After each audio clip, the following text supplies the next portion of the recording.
ఈ ఉగాది తెలుగు సంవత్సరం పేరు విశ్వావసు నామ సంవత్సరం అని మనకు తెలుసు. అసలు విశ్వావసు ఎవరు? ఆయనకు శ్రీరామునికి ఏమిటి సంబంధం? అయితే తెలుసుకుందాం. విశ్వావసు పూర్వం 6000 గంధర్వులలో ఒక గంధర్వుడు. గంధర్వులు మంచి గాయకులు, నృత్యకారులు, సంగీతకారులు మరియు మంచి సౌందర్యవంతులు. అప్సరసలతో సహగమనం చేస్తూ ఉంటారు. విశ్వావసు తన తపస్సుతో బ్రహ్మదేవుని నుండి అమరత్వం సిద్ధించుకున్నాడు. ఆ తర్వాత అతను అహంకారంతో ఇంద్రుని మీద దాడి చేసి ఇంద్రుని క్రోధానికి గురైనాడు.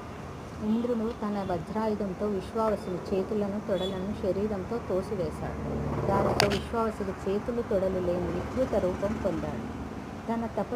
తన తప్పు తెలుసుకున్న విశ్వావసు ఇంద్రుని వేడుకున్నాడు. ఇంద్రుడు కరుణించి తనకు 2 చేతులతో పాటు పొట్టపై బిగించుటకు వీలుగా ఒక నోటిని ఇచ్చాడు. అలా విశ్వావసుడు కబంధుడై అరణ్యంలో జీవించసాగాడు. అతని భయంకరమైన ఈ రూపం ధరించి వనంలో ఉండే మునులను భయపెడుతూ వచ్చాడు. ఇలా చేస్తుండగా ఒకసారి శూలశిరుడనే మహాముని తటస్థపడి, నీకు ఈ శాపమే శాశ్వతంగా ఉండిపోవుగాక అని శపించాడు.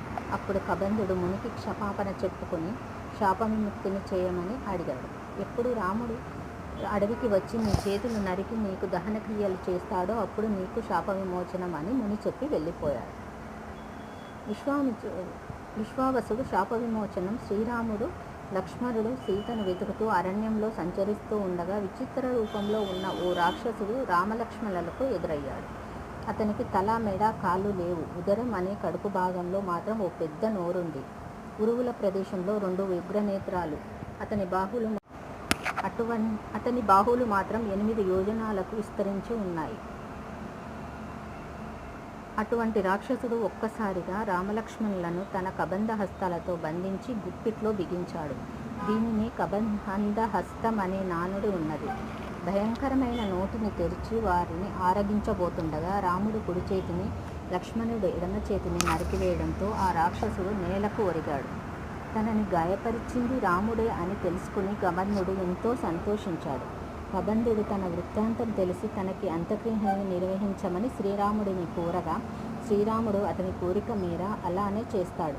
కబంధుడు తన పూర్వ గంధర్వ రూపం సంతరించుకుంటాడు. ఆ విశ్వావసు నామమే హిందూ సంవత్సరాలలో ఒకటి.